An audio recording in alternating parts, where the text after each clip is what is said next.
time last year. Gas prices were even higher in the spring and summer of 2008. It has been going on for years, for decades. And every time prices start to go up, especially during an election year, politicians, they start dusting off their three-point plan for $2 gas. Although this year they decided it was going to be $2.50. This year they decided it was going to be $2.50. Now, I don't know where they picked that number, $2.50. Because it could have been $2.40, I guess. They could have said $2.10. They could have said 50 cents a gallon. But they all make the same promise. They head down to the gas station, and they make sure a few cameras are following them, and then they tell you how we're going to have cheap gas forever if you just vote for them. And it has been the same script for 30 years. The same thing. It has been like a bad rerun. And when you ask them, what specifically is your, sir, I'm here to speak to these folks. You can hold your own rally. You're being rude. Sir, I'm trying to talk to these people. I'll be happy to read your book. If you want to give me your book, I'll be happy to read it, but don't interrupt my conversation with these folks. All right? All right? Show me some courtesy. All right? Show me some courtesy. I'll be happy to take your book, but don't interrupt everybody else. All right? Okay. Now, where was I? Go ahead and get that book from him, guys. Who wants to give me a book? Please feel free to grab it. Well, you're touting this book. Make sure that you've given it to us. All right. Now that we've gotten that settled. Now, the question is, why is it that every year we hear the same story about how we're going to have $2 gas or $1.50 gas or whatever price they come up with if we would just drill for more oil? That's the solution that you always hear. Prices will immediately come down and all our problems will go away, like magic.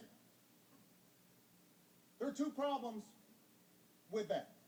First of all, we have been drilling. We're drilling right now. Under my administration, America is producing more oil today than at any time in the last 8 years. At any time. That's a fact.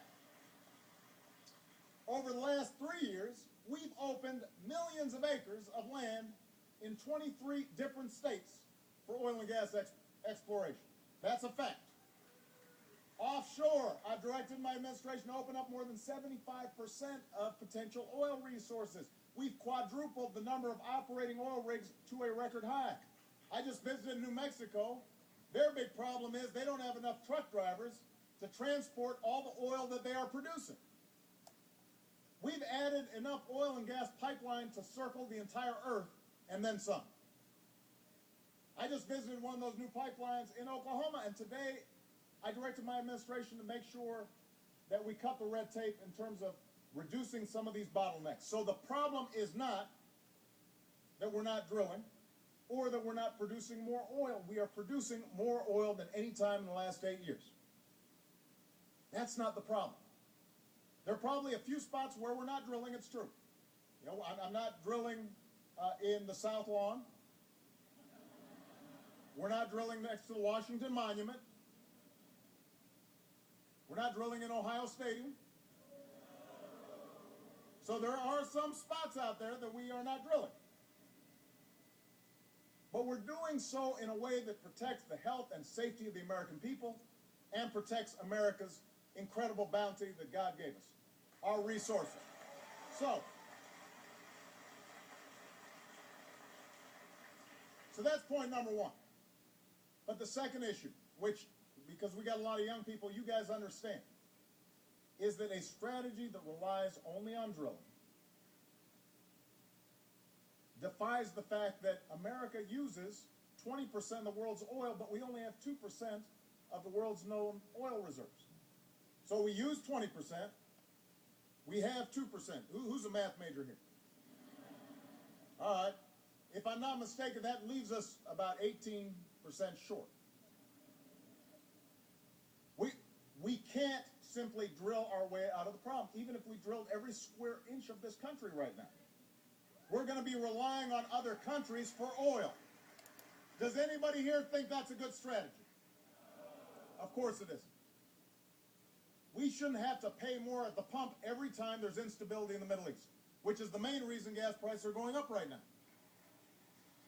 We should not be held hostage to events on the other side of the world. This is America. We control our own destiny. We forge our own future.